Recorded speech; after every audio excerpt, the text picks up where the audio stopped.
Let's break down what's really fueling the tension, the underlying issues that continue to plague this region. We need to look beyond the surface and understand the complex web of factors at play between Ethiopia and Eritrea.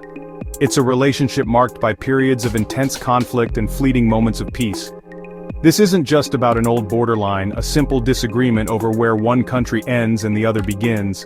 The roots go so much deeper, winding through decades of history, shaping the present and casting a long shadow on the future. Decades of ethnic divisions, the intricate tapestry of different groups vying for influence and recognition, and political power struggles, the constant jostling for control and dominance, have set these two countries on a collision course, a path fraught with danger and uncertainty. After a fragile peace deal a few years back, things looked hopeful, a glimmer of optimism in a region often defined by conflict. But now, the situation has become increasingly precarious, threatening to unravel the progress that was made.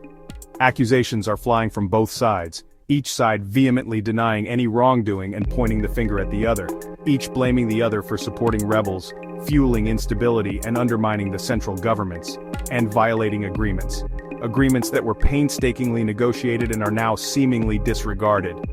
And it's not just Ethiopia and Eritrea in the mix. This is not an isolated dispute. Neighboring countries, even international powers, are getting involved, drawn into the conflict due to their own strategic interests and alliances.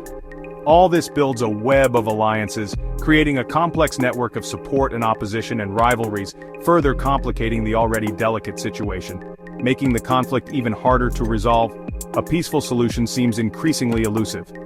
But at the heart of it all, there's a fight for political control, a struggle for dominance and influence within the region, and for vital resources, the control of which can determine the economic and political future of these nations.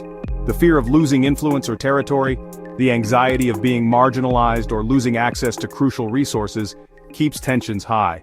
The threat of renewed conflict looms large. So why should you care? Why should this distant conflict matter to you? Because if this conflict explodes, if the simmering tensions erupt into open warfare, it won't just affect these two countries. The consequences will be far-reaching. The whole Horn of Africa could be destabilized, plunging the region into further chaos and uncertainty, with ripple effects far beyond the region. The impact could be felt across the globe.